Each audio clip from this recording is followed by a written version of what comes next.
असताना आणि सकाळच्या सामन्याच्या अग्रलेखामध्ये मुंबईतलं असलेलं प्रदूषण याबद्दल एक अग्रलेख लिहून आमच्या सरकारवर आणि आमच्या नेतृत्वावर टीका केलेली आहे. मुंबईच्या वाढत्या प्रदूषणाबद्दल आमचं सरकार गंभीरतेने घेतच आहे, ते गंभीर आहेतच, आणि त्या बाबतीची उपाययोजना पण करून मुंबईकरांना मोकळ्या हवेचा श्वास कसा घेता यावा या दृष्टिकोनातून आमचं राज्य सरकार, महापालिका या सगळ्या गोष्टी काम करत आहेत. पण मुंबईच्या प्रदूषणाची तुम्हाला इतकी चिंता आहे, मुंबईमध्ये मुंबईकर घुसमटतायत ह्याची तुम्हाला चिंता आहे, पण उभाटामध्ये जे प्रदूषण वाढत चाललेलं आहे, लोक किंवा निष्ठावान सैनिक जे उरले आहेत 2-4, त्यांचा पण श्वास बंद होत चाललेला आहे, घुसमटत चालले आहेत. त्याबद्दल तुम्हाला अग्रलेख लिहायसारखा वाटला नाही. ज्या नवीन कार्यकारिणीमध्ये जे काही नवीन नेते मंडळी आणि हे सगळे जे जाहीर झालेले आहेत, माझ्या हातामध्ये शिवसेनेचा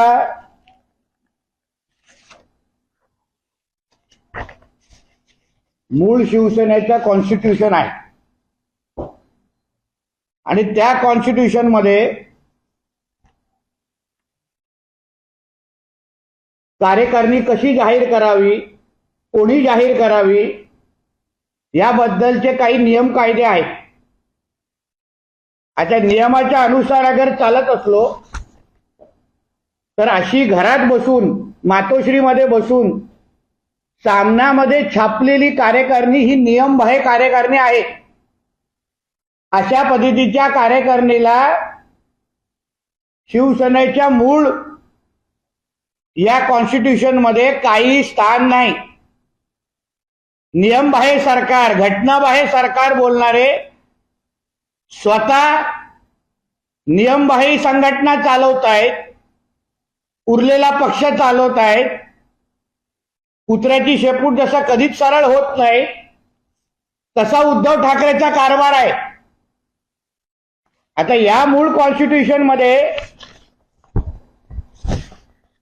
सरळ काही गोष्टी स्पष्ट लिहिलेल्या आहेत. आता उदाहरण याच्यामध्ये लिहिले की प्रतिनिधी सभा घेतल्यानंतरच तुम्ही नेते, उपनेते, सचिव नेमू शकता. आता हल्ली झालेल्या कार्यकारिणीच्या पद जाहीर जी झाली त्याची प्रतिनिधी सभा कधी झाली, कुठे झाली, कोण उपस्थित होतं, कोणी कोणाला निवडलं, कोणी अनुमोदन दिलं, या काहीच थानपत्ता नाही. म्हणजे राज्य कार्यकारिणी आणि राष्ट्रीय कार्यकारिणी नेमण्याचे अधिकार हे प्रतिनिधी सभेला आहेत. अशी कुठलीही पद्धतीची सभा या लोकांनी घेतली नाही.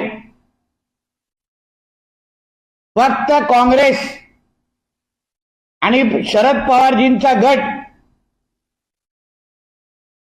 ह्यांचे विचार चालवणारे काही कंत्राटी कामगार नेमलेले आहेत. काही लोकांना कंत्राट दिलेले आहेत, या संजय राजाराम राऊत सारखे. ज्या लोकांच्या नावाने 5 कार्यकर्ते जमू शकत नाहीत अशा लोकांना सचिव बनवलेलं आहे, अशा लोकांना उपनेते केलेले आहेत. ज्या लोकांनी आज अक्षरशः शिवसेना संपवली, या सरदेसाई सारखे, त्या लोकांना सचिव देणार पद दिलंय. जे ह्या दसरा मेळाव्याला 5 कार्यकर्ते आणू शकत नाहीत त्या लोकांना मोठी मोठी पदं दिलेली आहेत. म्हणजे हे जे काय कंत्राट काँग्रेस आणि शरद पवार गटांनी दिलेलं आहे त्या कंत्राटाच्या अनुसार उद्धव ठाकरेजीने हे त्यांचे हे कंत्राटी कामगार नेमलेले आहेत. त्यांचा मूळ बाळासाहेबांच्या विचाराशी काही लेणं देणं नाही. त्यांचा शिवसेनेच्या विचाराशी लेणं देणं नाही. हिंदुत्वाशी तर काहीच नाही. फक्त एक प्रायव्हेट लिमिटेड कंपनी कशी असते, त्याचे शेअर होल्डर्स कसे असतात, नफा तोटा कशा जमा करतात, त्याप्रमाणे हा नेमलेला विषय आहे. काय आज सकाळी बोलत असताना संजय राजाराम राऊतने अचानक त्याला वाटलं की आम्हाला परत जेलमध्ये टाकणार आहेत का. मग त्या राखी सावंतांना स्पर्धा देणाऱ्या सुषमाताई त्यांना तर लगेच अश्रू अनावर आल्या. भीती वाटायला लागली की ललित पाटील प्रकरणामुळे आम्हाला आतमध्ये टाकू शकतात. पण आमचा मुद्दा असा आहे की ललित पाटीलला अटक केल्यानंतरच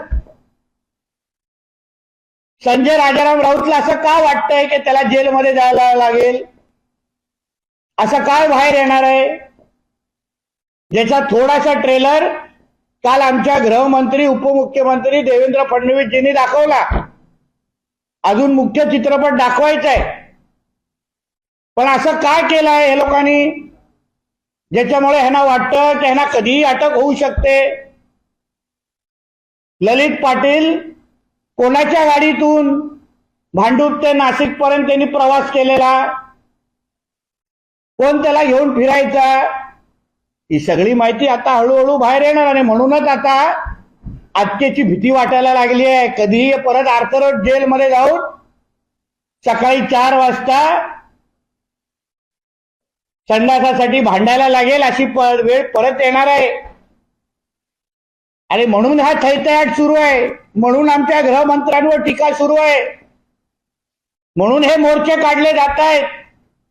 हे चोराच्या उलटा बोंबा ज्याला म्हणतात, ते म्हणजे कालचा निघालेला मोर्चा, ते म्हणजे ही अटकेची भीती. म्हणून तुम्ही किती आमच्या गृहमंत्री साहेबांवर, आमच्या देवेंद्रजींवर टीका करा, तुम्ही जे काय कारनामे केलेले आहेत, जो बेहिशोबी मालमत्ता जमवलेला आहे, ड्रग्सचा कारभार, भ्रष्टाचाराचा कारभार, खिचडी चोरी करून, त्यामुळे लवकरच कैदीचा कपडे घालून तुम्ही दिवाळीमध्ये आर्थरोड जेलमध्ये फिरणार, हे नक्की झालेलं आहे. धन्यवाद.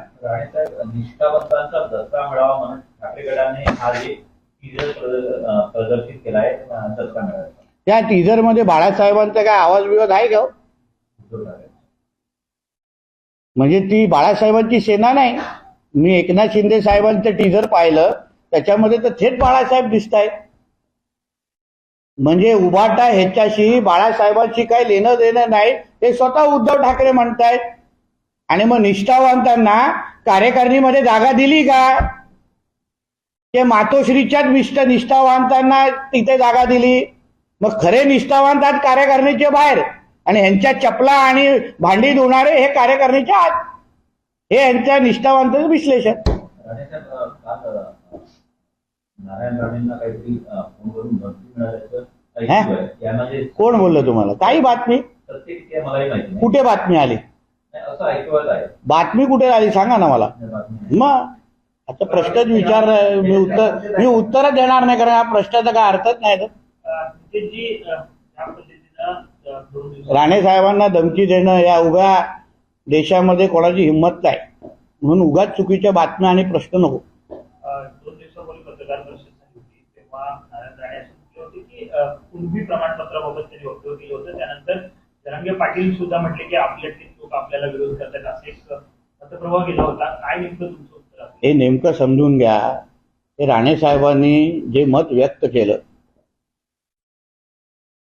कोणीही मराठा आरक्षणाला विरोध करत नाही. उलट राणे समितीनेच मराठ्यांना आरक्षण दिलं. जे अगोदर कुठल्याच नेत्यांना, जे आज मराठ्याच्या आरक्षणाच्या बाजूने बोलतायत, त्या कुठल्याच नेत्याला मराठ्यांना आरक्षण देण्याचं जमलं नाही. ते राणे साहेबांनी दिलं. राणे साहेबांनी एवढंच सांगितलं की ज्याला जसं जात प्रमाणपत्र घ्यायचं त्यांनी तसं घ्यावं. कुणबींनी कुणबीच्या पद्धतीने घ्यावं, मराठ्यांनी घ्यावं, 96 कोळींना मराठ्यांना अगर पाहिजे असेल ते घ्यावं, नाही पाहिजे असेल तर नका घेऊ. प्रत्येकाला आपल्या आपल्या पद्धतीचे जे काही तुम्हाला जात प्रमाणपत्र पाहिजे ते तुम्ही घ्या. कोण कोणाला थांबवतोय? आणि प्रत्येकाला इथे मराठा आरक्षण हवंय का? जरांगे पाटलांना पण हवंय, राणे साहेबांना पण हवंय, एकनाथ शिंदे साहेबांना पण हवंय, देवेंद्रजींना पण द्यायचं. प्रत्येकाला इथे मराठा आरक्षण द्यायचंय.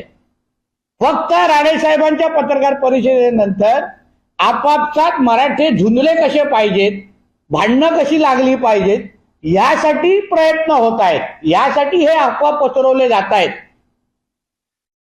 म्हणून जरांगे पाटील असतील, राणे साहेब असतील, हे सगळे हे मराठा समाजाच्या हितासाठी बोलणारे आणि व्यक्त होणारे हे सगळे मराठा समाज बांधव आहेत. जे जरांगे पाटलाच्या जन्मपत्रिकेवर जे मराठा लिहिणार आहे ते माझ्याही जन्मपत्रिकेवर लिहिणार आहे. आम्ही सगळे समाज बांधव आहे. म्हणून आम्हाला आपापसात झुंजवण्यापेक्षा, आम्हाला आपापसात भांडण लावण्यापेक्षा राणे साहेबांनी पण स्पष्ट केलंय की मराठा समाजाला आरक्षण मिळालंच पाहिजे. फक्त फरक काय आहे हे फक्त त्यांनी सांगितलंय, पण याचा अर्थ इथे कुठंच होत नाही की त्यांना आरक्षण नाही द्यायचं आहे. ज्याला ज्या पद्धतीने आरक्षण पाहिजे, ज्या पद्धतीची स्वतःची कास्ट सर्टिफिकेट त्यांनी तशी घ्यावी ना. कोणाला काय हरकत नाही. कोणाला कुणबी सर्टिफिकेट पाहिजे तर कुणबी घ्यावी, कोणाला 96 कोळी मराठा म्हणून पाहिजे मराठा म्हणून घ्यावी. याच्यात काय चूक आहे, काय वेगळं आहे? तुम्ही एक मागणी केली होती ज्या पद्धतीने नवरात्र उत्सव गर्भामध्ये हिंदूंना प्रवेश जो आहे तो असावा, इतरांना नसावा, आधार कार्ड बघावं असं म्हटलं होतं. नवी मुंबईमध्ये एक पोस्टर लागले की पटेल समाजाच्याच लोकांना प्रवेश, असं एक वक्तव्य समोर आलं. त्यामुळे विरोधकांचं असं म्हणणं आहे की मराठी लोक हिंदू नाहीत, असा एक मुद्दा जो आहे तो लावून दिला. आमचा आक्षेप ह्या अशा पद्धतीच्या पण फलकांवर आहे. हिंदू म्हणून आपण हिंदुस्थानमध्ये, भारतामध्ये आपण हिंदू म्हणूनच जगलं पाहिजे. मग पटेल, मराठी, सिंधी, गुजराती हे कुठला एक दुसऱ्याला फरक न करता एक हिंदू म्हणून, कारण का आपल्या विरुद्ध होणारं आक्रमण हे जिहादींचं आक्रमण हे हिंदू समाजावर आहे. हे फक्त मराठीवर लोकांवर, फक्त पटेल लोकांवर असं नाही, हिंदू समाजावर होणारे आक्रमण आहे. म्हणून ते आक्रमणाच्या विरुद्ध अगर उभं राहायचं असेल तर अशा पद्धतीचे फलक लावू नये असं आवाहन मी माझ्या हिंदू बांधवांना करेन. रक्षा खडसे यांनी अशी व्यक्त केली की माझं नाव खडसे असल्यामुळे मला कुठेतरी भाजपमध्ये डावललं जात आहे. मी लोकसभेला काही महिन्याचा कालावधी शिल्लक असताना त्या खासदाराचा असं वक्तव्य कसं पाहता? मी ते वक्तव्य ऐकलं नसल्यामुळे त्याच्याबद्दल मत व्यक्त करणं चुकीचं आहे. नाना पटोले असं म्हणतात की देवाच्या नावानं भाजपकडून पैशांची लूट सुरू आहे. देवाच्या नावाने पैशाची लूट सुरू आहे. अहो, भाजप जेवढं राम मंदिर असो किंवा आपल्या देवी देवतांसाठी जेवढं भाजप म्हणून आम्ही भारतीय जनता पक्षाचा प्रत्येक कार्यकर्ता एक राष्ट्रभक्त आणि हिंदुत्वादी कार्यकर्ता म्हणून जेवढं आम्ही आमच्या देवी देवतांचं संरक्षण करतो ना, तेवढं या काँग्रेस जनांना आयुष्यामध्ये 10 पिढ्या 10 जन्म घेतले तरी जमणार नाही. आणि आमच्या देवी देवतांचा अपमान करणाऱ्या जे जिहादी लोकांचं समर्थन हेच काँग्रेसवाले करतात, त्यांना मदत हेच काँग्रेसवाले करतात. जेव्हा ते महाराष्ट्राच्या कानकोपऱ्यामध्ये अशा कुठल्याही केसेस होतात जिथे हिंदू देवी देवतांच्या विरोधात कोणी भूमिका घेणारे जे काही जिहादी असतात त्याला मदत करणारे हे काँग्रेस जन खूप जण आम्हाला ऐकायला भेटतात. म्हणून हिंदू द्वेष्टी लोकांनी, हिंदूंचा द्वेष करणाऱ्या लोकांनी कधी भारतीय जनता पक्षावर आणि संघावर अशी टीका करण्याची हिंमत करू नये. संजय राऊत पुन्हा एकदा असं म्हणतात की गृहमंत्री आणि त्यांचे इंटेलिजन्स जे आहे ते फेल आणि ते फेल्युअर आहेत. गृहमंत्री साहेबांचं इंटेलिजन्स किती शार्प आहे, की किती टोकाचं आहे हे काल त्यांना त्यांच्या पत्रकार परिषदेमधून संजय राजाराम राऊत आणि त्याच्या मालकाला कळलंच असेल. म्हणूनच काल रात्री झोपायसाठी उद्धव ठाकरेंना गोळ्या घ्यायला लागल्या असे आम्ही ऐकतोय, किंवा वाईनचा एक एक्स्ट्रा ग्लास काल लागला. कारण का हा जो ललित पाटील आहे त्याला महाविकास आघाडीच्या टायमालाच आशीर्वाद मिळालेला. 14 दिवस पोलीस कस्टडी मिळून पण त्याचे इंट्रोगेशन होत नाही. एका बाजूला आम्ही जेव्हा पोलीस कस्टडीमध्ये होतो तेव्हा आम्हाला झोपायला जागा नाही, तेव्हा आम्हाला चुकीची औषधं द्यायची, तेव्हा आम्हाला जास्त पोलीस कस्टडीमध्ये कसा त्रास द्यायचा यासाठी उद्धव ठाकरे आदेश द्यायचे. आणि दुसऱ्या बाजूला एका ड्रग माफियाला 14 दिवस कसा आशीर्वाद मिळेल, त्याचं इंट्रोगेशन पण होणार नाही, ससून हॉस्पिटलमध्ये तो कसा आरामात झोपेल ह्याची काळजी घेणारं उद्धव ठाकरेंचंच सरकार होतं. म्हणून लवकरच त्याबद्दल पर्दाफाश होईल आणि मग कळेल फडणवीस साहेबांचं इंटेलिजन्स किती चांगलं आहे. काल उपमुख्यमंत्री देवेंद्र फडणवीस यांनी नोकर भरतीचं खासगीकरण कशा पद्धतीनं मागच्या सरकारच्या काळात झालं याचा खुलासा केला. खासदार अरविंद सावंत म्हणतात की लोकांमध्ये भ्रम करण्यात देवेंद्र फडणवीस पटायचा. सत्य सांगणं म्हणजे भ्रम निर्माण करणं हा विषय नाही. महाविकास आघाडीच्या काळात उद्धव ठाकरेच्या नाकारतेपणामुळेच कंत्राट भरती सुरू झाली. ह्याचा व्यवस्थित पुरावे सकट पर्दाफाश, GR सकट पर्दाफाश काल आमच्या देवेंद्र फडणवीस साहेबांनी केला. आणि म्हणून स्वतःच्या मालकाची इज्जत गेली, वस्त्रहरण झालं, तोंड दाखवायला जागा नाही. म्हणूनच हे अरविंद सावंत सारखे बॅग उचलणारे आणि टेबल साफ करणारे आमच्या देवेंद्रजींवर टीका करण्याची हिंमत करतायत. तुझ्या पहिल्या मालकाला विचार की त्याचं त्यांनी जे काही आमच्या तरुणांचं जे नुकसान केलं हे कंत्राटी भरती सुरू करून त्याच्या सरकारच्या काळात, त्याबद्दल त्याला विचारलं पाहिजे. रोहित पवारांनी संघर्ष यात्रा ही महाराष्ट्रामध्ये न फिरवता मातोश्रीच्या अवतीभोवती फिरवली पाहिजे. कारण का सर्वात जास्त राज्यातल्या तरुणांचं नुकसान कोणी केलं असेल तर ते उद्धव ठाकरेच्या आणि महाविकास आघाडीच्याच सरकारने केलंय, जे काल स्पष्ट झालेलं आहे. मुंबईचे माजी पोलीस आयुक्त संजय पांडे यांनी उद्धव ठाकरेंची भेट घेतल्याची माहिती समोर आली. कसं बघता या भेटी? नाही, कारण का महाविकास आघाडीच्या काळात त्यांनी फक्त गळ्यामध्ये उद्धव ठाकरेचा अधिकृत पट्टा लावणंच बाकी होतं. मातोश्रीमध्ये बाहेर जाऊन त्यांचा गेट साफ करणंच बाकी होतं. बाकी सगळ्या गोष्टी ते उद्धव ठाकरेच्या सेवेसाठीच होते. कारण का पोलीस कमिशनर कमी, पण उद्धव ठाकरेच्या म्हणजे मिलिंद नार्वेकर पेक्षाही जास्त जवळचं काम तेव्हा संजय पांडे करायचे असं आम्ही ऐकायचो. फार सेवा तेव्हा त्यांनी महाराष्ट्राची आणि मुंबईची केली नाही, पण उद्धव ठाकरेची जास्त केली. आणि म्हणूनच कदाचित काल गुरुदक्षिणा देण्यासाठी तिथे गेले असतील. रामलीला मैदानावर आझाद मैदानावर दसऱ्या दिवशी रामदहन करण्याचं जो काही 48 वर्षापासून मागचा प्रोग्राम चालू आहे, यावर्षी शिंदेचा दसरा मेळावा होता, त्यामुळे कुठेतरी खंडित होते. वर्षा गायकवाड यांनी अशी मागणी केली आहे की जो काय दहन आहे ते दसऱ्याच्या दुसऱ्या दिवशी करण्याची मागणी केलेली आहे. मात्र सरकारच्या वतीने आता आदेश देण्यात आलेला आहे की 1 दिवस आधी हे दहन करण्यात यावं. वर्षाताई आणि काँग्रेस जणांना अचानक हिंदू देवी देवतां आणि सणांबद्दल फार प्रेम येत आहे. मग महाविकास आघाडीच्या काळात तुमच्या मुख्यमंत्र्यांनी, तुमच्या सरकारने कोविडच्या नावाखाली जे फक्त हिंदू सणांवरच ज्या बंदी घातलेली, जे निर्बंध आणलेले, तेव्हा वर्षा गायकवाड बोलत असताना आम्हाला दिसल्या नाही. तेव्हा अन्य लोकांच्या धर्माचे सगळे कार्यक्रम, सगळे सण फार जोरात निघायचे. मोहरमची मिरवणूक जोरात निघायची, बाकी सगळे बकरी जोरात साजरी व्हायची. फक्त हिंदू सण आल्यावरच कोविड वाढायचा किंवा कोरोनाचे आकडे वाढायचे. आणि हिंदू म्हणजे गणेश चतुर्थी वेळी मूर्ती किती उंचीची असावी, मंडप किती मोठा असावं, तेव्हा वर्षाताईंनी कधी अशा पद्धतीची आक्षेप घेत असताना आम्हाला दिसलं नाही. म्हणून अचानक आलेलं हे जे हिंदू प्रेम, ह्याच्यावर आम्हाला थोडा संशय येतोय.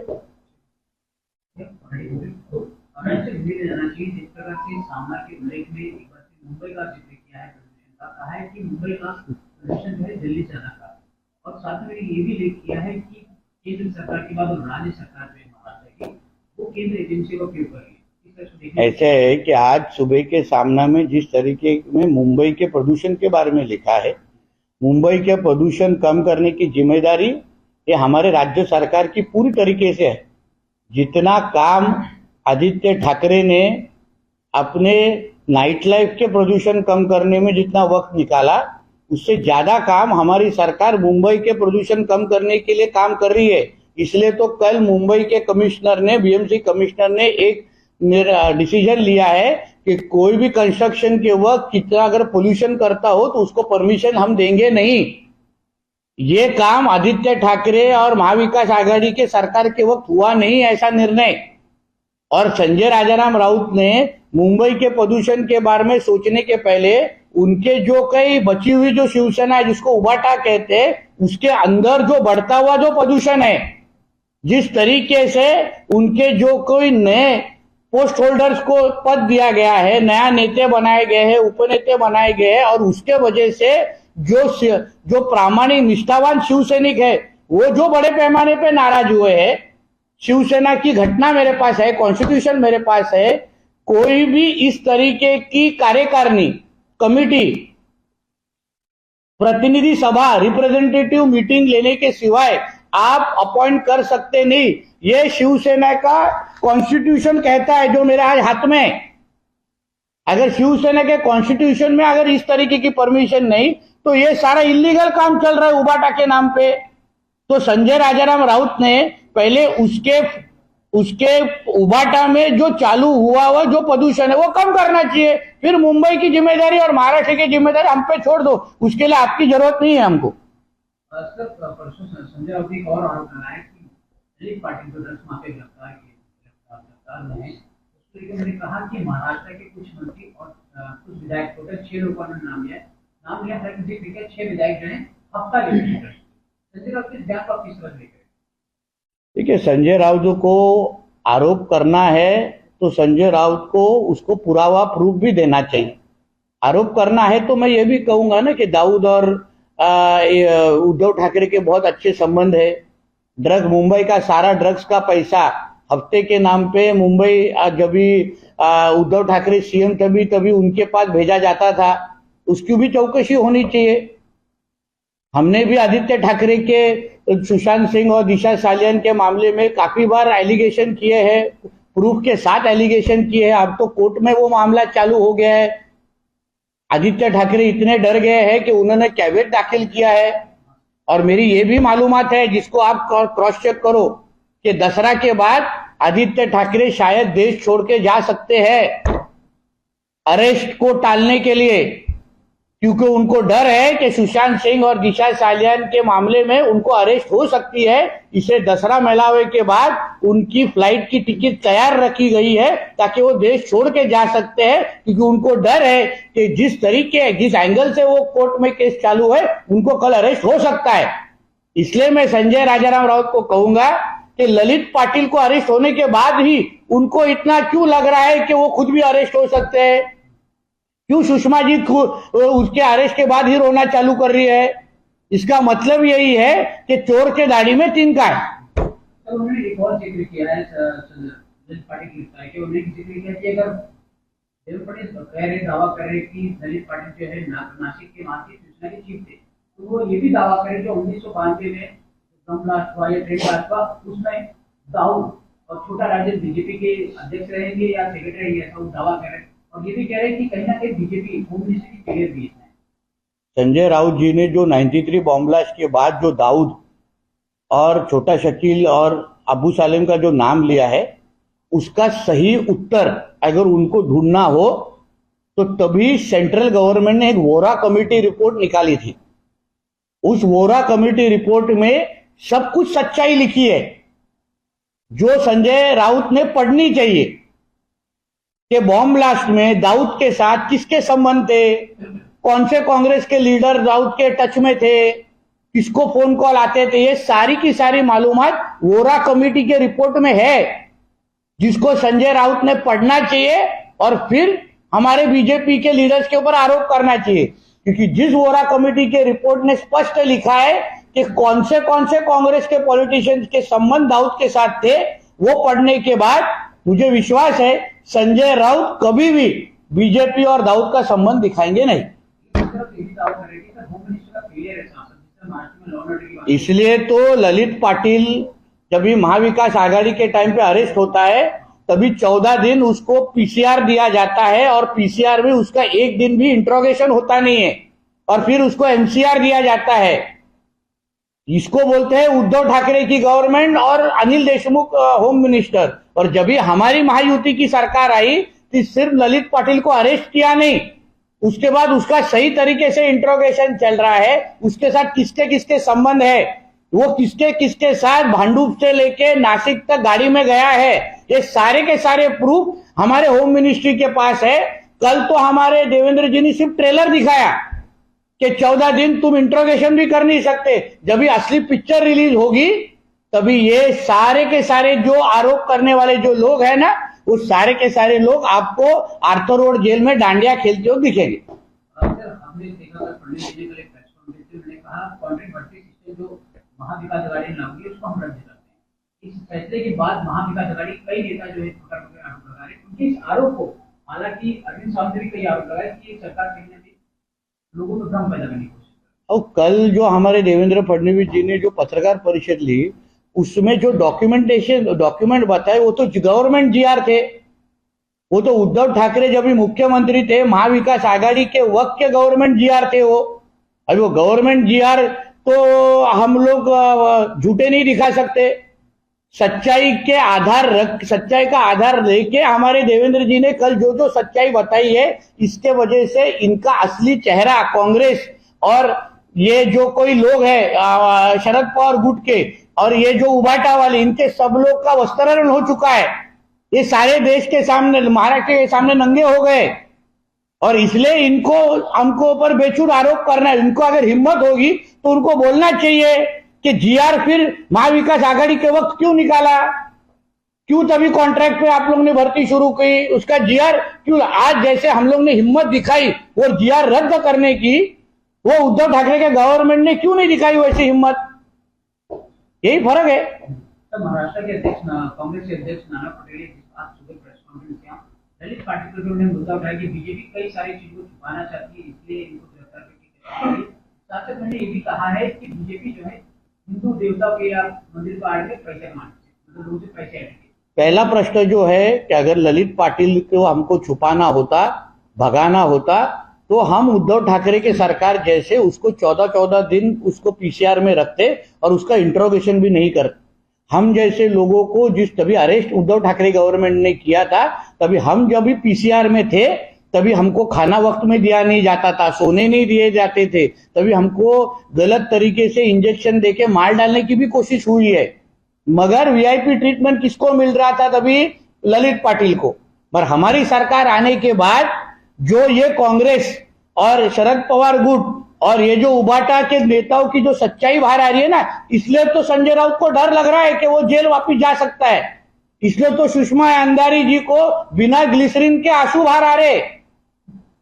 इसलिए तो ये सब डर का माहौल क्यों तैयार हुआ है, क्योंकि उनको मालूम है आज नहीं तो कल जब भी ललित पाटिल जब मुंह खोलेगा तो ये सारे के सारे आर्थर जेल में डांडिया खेलते आपको दिखेंगे। और हिंदू देवी देवताओं के बारे में तो कांग्रेस जनों ने तो बात भी नहीं करना चाहिए, क्योंकि जब भी हिंदू देवी देवता का अपमान हुआ है और जो जिहादियों ने हिंदू देवी देवता का अपमान किया है उनको समर्थन करने का काम ये कांग्रेस के नेताओं ने किया है।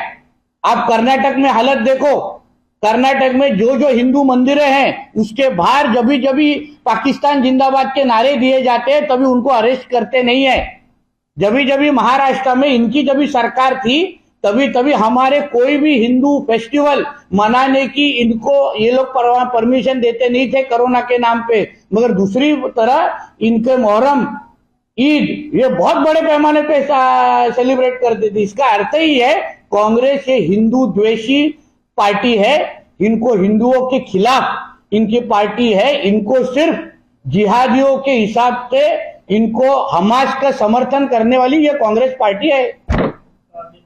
आदित्य ठाकरे जे आहेत ते दसरा मेळाव्यानंतर प्रदेशात जातील असं म्हटले, का नेमकं कारण काय? जी केस जी आज दिशा साल्यान आणि सुशांत सिंग राजपूतची जी केस जी आज कोर्टामध्ये सुरू आहे त्याच्यामध्ये नाईलाजानी ज्यांना कॅव्हिट दाखल करायला लागलं।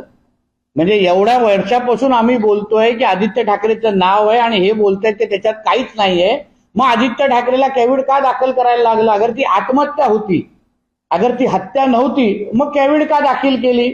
आणि माझ्या माहिती अनुसार ज्या दिशेने ती केस चालली आहे आणि ज्या पद्धतीचे पुरावे संबंधित लोकांनी कोर्टामध्ये दाखवण्याची तयारी दाखवली आहे. ह्यांना अटकेची भीती निर्माण झालेली आहे. दसरा मेळाव्यानंतर ह्यांची बाहेरगाव किंवा लंडन असो, साऊथ आफ्रिकेची तिकीट तयार आहे. हे कधीही देश सोडून जाऊ शकतो आदित्य ठाकरे, अशी माहिती माझ्याकडे आहे. सर एक और सवाल आना चाहिए। मुंबई में कल देखा हमने पीएसएन के सपोर्ट में पाकिस्तान फ्री हो इस तरह का नारा मुंबई में दिया गया। हालांकि हम देख रहे सरकार ने प्रधानमंत्री की तरफ से इजराइल को समर्थन की बात की, शरद पवार ने इसको लेकर विरोध किया था।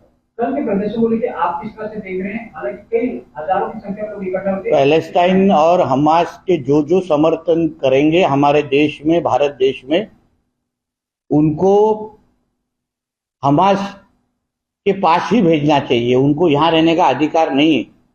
अगर इस तरीके के विरोध के प्रदर्शन कहीं भी होते रहेंगे तो उनको वापस अपने घर पे दो पैरों पे जाने नहीं देना चाहिए। क्योंकि जो हमारे देश विरोधी ताकतें हैं, अगर हमारे देश के पंतप्रधान ने अगर इजराइल का समर्थन किया है और आतंकवादियों के खिलाफ भूमिका ली है, और कोई भी हमारे मुंबई और महाराष्ट्र और देश में खड़े रह के अगर इस तरीके के ताकतों को अगर मदद कर समर्थन करने के लिए अगर जो एकजुट होते रहेंगे तो उनको हमारे देश में रहने का अधिकार नहीं है। उनको वापस दो पैरों पे उनको घर पे जाने नहीं देना चाहिए। एबीपी माझा, उघडा डोळे बघा नीट।